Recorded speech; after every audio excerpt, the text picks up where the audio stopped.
ಶ್ರೀ ಕಂಚುಗಲ್ ಬಂಡೆ ಮಠ ರಾಮನಗರ ಜಿಲ್ಲೆಯ ಮಾಗಡಿ ತಾಲೂಕಿನ ಸೋಲೂರು ಹೋಬಳಿಯ ಕೆಂಪಾಪುರ ಎಂಬ ಹಳ್ಳಿಯಲ್ಲಿದೆ. ಈ ಮಠಕ್ಕೆ 400 ವರ್ಷಗಳ ಇತಿಹಾಸವಿದೆ. ಸುಮಾರು 400 ವರ್ಷಗಳ ಹಿಂದೆ ಶ್ರೀ ಶ್ರೀ ಕಂಚುಗಲ್ ಸ್ವಾಮಿಯವರು ಇಲ್ಲಿ ಬಂದು ನೆಲೆಸಿದರು. ಆಗ ಒಂದು ಚಿಕ್ಕ ಬಂಡೆಯ ಬಳಿ ಅವರು ಪೂಜಾ ಕಾರ್ಯ ನಡೆಸುತ್ತಿದ್ದರು. ಮುಂದೆ ಕಾಲಾಂತರದಲ್ಲಿ ಸುತ್ತಮುತ್ತಲ ಹಳ್ಳಿಯ ಜನರ ಭಕ್ತಿ, ನಂಬಿಕೆ, ವಿಶ್ವಾಸಗಳಿಂದ ಮಠವು ಬೆಳೆಯುತ್ತಾ ಬಂತು.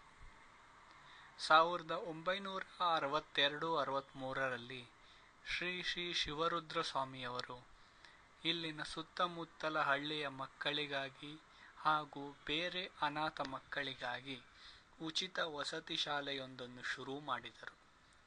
ತದನಂತರ ಅವರದೇ ಹಾದಿಯಲ್ಲಿ ಮುನ್ನಡೆದು ಈಗ ಮಠವನ್ನು ಬೆಳೆಸುತ್ತಿರುವ ಶ್ರೀ ಶ್ರೀ ಬಸವಲಿಂಗೇಶ್ವರ ಸ್ವಾಮಿಯವರು ಮಠದಲ್ಲಿರುವ ಮಕ್ಕಳ ಶ್ರೇಯೋಭಿವೃದ್ಧಿಗಾಗಿ ಶ್ರಮಿಸುತ್ತಿದ್ದಾರೆ.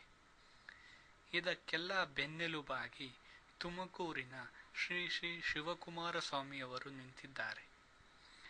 ಇಲ್ಲಿನ ಉಚಿತ ವಸತಿ ಶಾಲೆಯಲ್ಲಿ ಎಲ್ಲ ವಯೋಮಿತಿಯ ಸುಮಾರು 150 ಮಕ್ಕಳಿದ್ದಾರೆ.